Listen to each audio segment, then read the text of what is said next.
ఏదైతే అధికారులు రూపొందించినటువంటి సభకు సమర్పించిన దాంట్లో కొన్ని వ్యత్యాసాలు ఉన్నాయి అధ్యక్ష.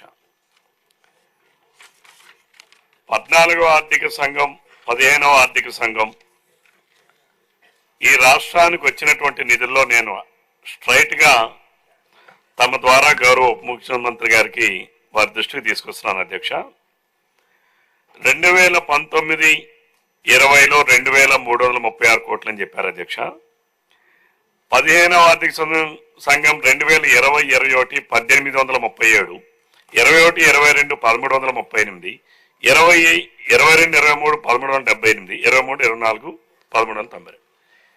గౌరవ ముఖ్యమంత్రి గారు ఈ సభకు తెలియజేయాల్సింది ఏంటంటే 15th ఫైనాన్స్ కమిషన్ గ్రాంట్ కానీ 14th ఫైనాన్స్ కమిషన్ గ్రాంట్ కానీ purely based on population ratio అండి. SC, ST, BC and other population variation లేనప్పుడు గ్రాంట్స్ ఎవ్రీ ఇయర్ ఎందుకు తగ్గుతా వచ్చింది? What is the reason? 15వ ఆర్థిక సంఘం నిధులైనా 14వ ఆర్థిక సంఘం నిధులైనా almost it's also per capital calculation మీద రిలీజ్ అవుతుంది. కామన్ గా ఉండాల్సినటువంటి షేర్ ని ఎందుకు తగ్గుతా వచ్చింది? ఇది వివరించాల్సినటువంటి వివరణ ఇవ్వాలని చెప్పి నేను కోరుతా ఉన్నాను అధ్యక్ష. రెండవది 2023-24 రిలీజెస్ 1392, 696 కోట్లు రిలీజ్ చేసాం అంటున్నారు. ఆర్థిక సంవత్సరం అయిపోయింది, ఇంతవరకు ఎందుకు రిలీజ్ కాబడలేదు?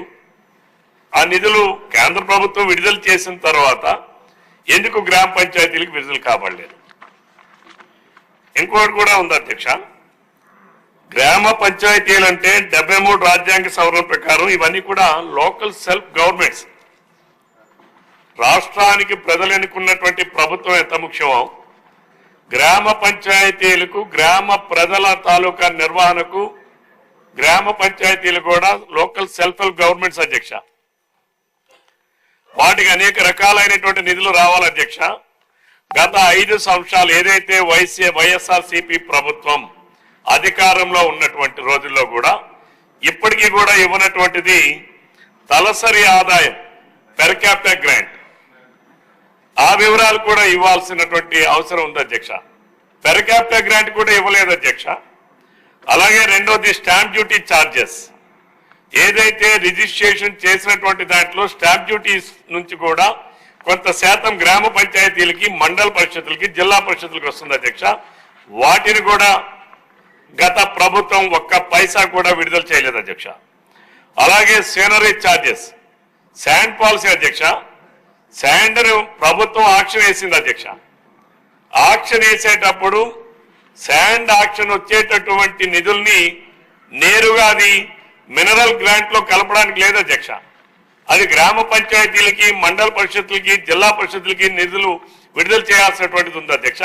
వాటిని కూడా గత 5 సంవత్సరాలు లక్షల కోట్ల రూపాయలు గత ముఖ్యమంత్రి గారు టోటల్ సిండికేట్ చేసి సహజ వనరులు దోచుకున్నారు. కానీ ప్రభుత్వం గ్రామ పంచాయతీలకి ఏదైతే చెందాల్సినటువంటిది చట్టం ప్రకారం ఇవన్నీ కూడా యాక్ట్ బేస్డ్ అధ్యక్ష. ఇదేదో మ్యాండేటరీ కాదు, ఇది స్టాట్యూటరీ. ఇది స్టాట్యూటరీ నిబంధనలు కూడా పక్కన పెట్టేటటువంటి పరిస్థితి ఉంది అధ్యక్ష. అలానే ఎస్ఎఫ్సి, మరి గత 5 సంవత్సరాలు కూడా ఉన్నటువంటి ప్రభుత్వం స్టేట్ ఫైనాన్స్ కమిషన్ ఏర్పాటు చేయాలి అధ్యక్ష. కేంద్రంలో ఎలాగైతే ఫైనాన్స్ కమిషన్ ఏర్పాటు చేసి 14వ ఆర్థిక సంఘం 15వ ఆర్థిక సంఘం ఎట్లాగైతుందో ద సేమ్ ప్యారలల్ గానే రాష్ట్రాల్లో కూడా state finance commission grants finance commission ఏర్పాటు చేయాలి. త్రూ ఫైనాన్స్ కమిషన్ ద్వారా గ్రాంట్స్ కూడా గ్రామ పంచాయతీలకి వాటికి ఇవ్వాల్సినటువంటి అవసరం ఉంది అధ్యక్ష. దాన్ని కూడా గత 5 సంవత్సరాలు కూడా ప్రభుత్వం ఎక్కడా కూడా ఒక్క పైసా కూడా ఇచ్చేటువంటి పరిస్థితి లేదు అధ్యక్ష. అలాగే వాటర్ కలెక్షన్ ఛార్జెస్ లో కూడా 10 రూపీస్ వెళ్తుంది అధ్యక్ష. అది కూడా ఇవ్వలేదు అధ్యక్ష. నేను అడుగుతా ఉన్నాను స్ట్రైట్ గా గౌరవ ఉప ముఖ్యమంత్రి గారిని, నిజంగా ఈ నిధులన్నీ కూడా కేంద్ర ప్రభుత్వం విడుదల చేసినటువంటి 14-15వ ఆర్థిక సంఘం నిధులు గ్రామ పంచాయతీలు విడుదల చేసి ఉంటే గ్రామ పంచాయతీ సర్పంచులు ఎందుకు రోడ్ల పైన అడుక్కునే పరిస్థితి వచ్చింది అధ్యక్ష? 2019-20 అప్పుడు బాడీస్ లేవు అధ్యక్ష. 2020-21 బాడీస్ ఏర్పడ్డాయి అధ్యక్ష. 21-22, 23-24 అనునిత్యం మనం కూడా పత్రికల్లో చూసాం అధ్యక్ష. గ్రామ పంచాయతీ సర్పంచులు ఎంతో మంది రోడ్ల పైన అడుక్కునే వాళ్ళు అధ్యక్ష. మా గ్రామంలో మేము పారిశుద్ధ్యం చేయించాలి, బ్లీచింగ్ కొనుక్కోవాలి, చేయడానికి నిర్వహణ చేయడానికి కూడా మా దగ్గర డబ్బులు లేవు, మీరు దయచేసి మాకు ఇవ్వండి అని చెప్పేసి మరి ఎందుకు అడుక్కున్నారు అధ్యక్ష? అలానే దీనికి వివరణ ఇవ్వాలి అధ్యక్ష. ఈ డబ్బులు మీరు రిలీజ్ చేసా ఉన్నారు, ఎవరికి రిలీజ్ చేశారు? గ్రామ పంచాయతీలకి ఏ ఒక్క గ్రామ పంచాయతీ ఖాతాకైనా మీరు విడుదల చేశారా? మీరు కేవలం సభకి మన అధికార యంత్రాంగం తప్పుడు సమాచారం ఇస్తే ఎవరు చెప్తారు అధ్యక్ష? దీని ద్వారా ప్రజలకి ఈరోజు గ్రామాల్లో ఉన్నటువంటి 3,54,00,000 మంది జీవన ప్రమాణాలు మెరుగుపరిచేటటువంటి బాధ్యత ఉన్నటువంటి లోకల్ సెల్ఫ్ హెల్ప్ గవర్నమెంట్స్ అధ్యక్ష. మీరు నిధులు విడుదల చేశారని ఏ ఒక్క గ్రామ పంచాయతీ నుంచి అయినా మీరు ఎక్కడైనా అకౌంట్ చూపించండి, ఏ అకౌంట్ విడుదల చేశారో చూపించమనండి. కాబట్టి దయచేసి దీనిపైన పూర్తి వివరణ ఇవ్వాలి అధ్యక్ష. ఏదైతే నాకున్నటువంటి సమాచారం, ఆ రోజు ఉన్నటువంటి ప్రభుత్వం కేవలం ఇక్కడ నుంచే ప్రభుత్వం నుంచే ఎలక్ట్రికల్ ఛార్జెస్ కట్టామని చెప్పి ఆ రోజు పత్రికల్లో చూశాం అధ్యక్ష. నిధులైతే విడుదల కాలేదు అధ్యక్ష. దయచేసి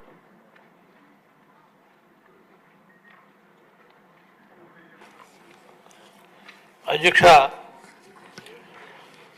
రవికుమార్ గారు అన్ని విషయాలు కూడా స్పష్టంగా మాట్లాడారు అధ్యక్ష. ఉప ముఖ్యమంత్రి గారు కూడా అధికారులు ఇచ్చినటువంటి సమాచారం మేరకు సభ దృష్టికి తీసుకొచ్చారు. ఈ యొక్క 73, 72, 73 రాజ్యాంగ సవరణ ద్వారా ఏవైతే గ్రామ పంచాయతీలకు సంక్రమించినటువంటి విధులు ఏవైతే ఉన్నాయో అవన్నీ పూర్తి స్థాయిలో అమలయ్యేటట్టుగా ఉప ముఖ్యమంత్రి గారు చర్య తీసుకుంటారని భావిస్తున్నాం అధ్యక్ష. ముఖ్యంగా ఈ ఎల్ఈడి లైట్ల విషయంలో కానీ మిగిలిన విషయాల్లో కానీ పంచాయతీలకి పూర్తిగా స్వేచ్ఛనిచ్చి ఆ యొక్క శాఖకి మీరు ప్రాధాన్యమైనటువంటి శాఖ, గ్రామీణ రోడ్లన్నీ కూడా ఇబ్బందుల్లో ఉన్నాయి, మీరు ప్రత్యేకంగా దృష్టి పెట్టి మరి ఈ శాఖని ప్రక్షాళన చేస్తారని మనస్ఫూర్తిగా భావిస్తున్నా. ఇంకా ఎక్కువగా మారడానికి కూడా అవకాశం లేదు అధ్యక్ష. మొత్తం రవికుమార్ గారు మొత్తం అన్ని విషయాలు ఆయన మాట్లాడేశారు అధ్యక్ష. సెలవు తీసుకుంటున్నాం అధ్యక్ష. శంకర్ గారు. అధ్యక్ష 54 కోట్లు చెల్లించారని చెప్పారు అధ్యక్ష. దీనికి 10,505.25 కోట్లు ఇవి ఎక్కడికి వెళ్ళాయి, ఏం చేశారు, ఎవరిని అడిగి ఈ డబ్బులు పంచాయతీ ఖాతాల నుండి తీసుకున్నారో తెలియజేయాలి అధ్యక్ష. ఇప్పుడు రాజ్యాంగం 73, 74 సవరణ ప్రకారం 243G ఆర్టికల్ 11వ షెడ్యూల్లో పేర్కొన్న విధంగా సర్పంచులకి మీకు తెలిసిందే అధ్యక్ష చెక్ పవర్ ఉంది. అలాగే 29 అంశాలపైన మాకు స్పష్టమైన ఆదేశాలు ఉన్నాయి. అయినప్పుడు కూడా మాకు తెలియకుండా నేను కూడా మొన్నటి వరకు సర్పంచ్గా చేస్తూ జిల్లా సర్పంచుల సంఘం అధ్యక్షుడు కూడా చేశాను అధ్యక్ష. గల్లీ నుండి ఢిల్లీ వరకు మేము పోరాడి ఎన్నో చేస్తే లాస్ట్లో చివరిగా మాకు కేంద్రం నుండి ఒక కమిషన్ వేయడం జరిగింది. వాళ్ళు 5 పంచాయతీలకి వెళ్ళి కనుక్కొని ఒక రిపోర్ట్ నివేదిక ఇవ్వడం జరిగింది. ఆ నివేదిక కూడా మొన్నటి వరకు బట్టబయలు కాని పరిస్థితి. దాంట్లో మొత్తం డబ్బులు రికవరీ చేయమన్నారు. ఈ రాష్ట్ర ప్రభుత్వం మేము ట్రెజరీకి వెళ్ళిన ఎస్పీలకి, సిఐలకి, తర్వాత కమిషనర్కి, డీజీపీకి ఎవరికి మేము లెటర్ పెట్టి అడిగినప్పటికి కూడా ఎవరు మాకు తెలియదనే సమాధానం. అయితే డబ్బులు ఎవరు మరి మళ్లించినట్టు, ఎక్కడికి మళ్లించినట్టు, మా సర్పంచ్ చెక్కు సంతకాలు లేకుండా వారికి ఎవరు ఈ అధికారం ఇచ్చారు?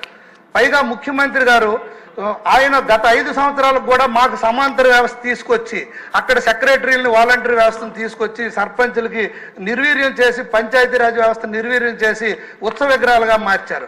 బాపూజీ ఎదురుగా ఉన్నారు. మహాత్మా గాంధీ బాపూజీ కన్న కళలో గ్రామ స్వరాజ్య స్థాపన, దేశం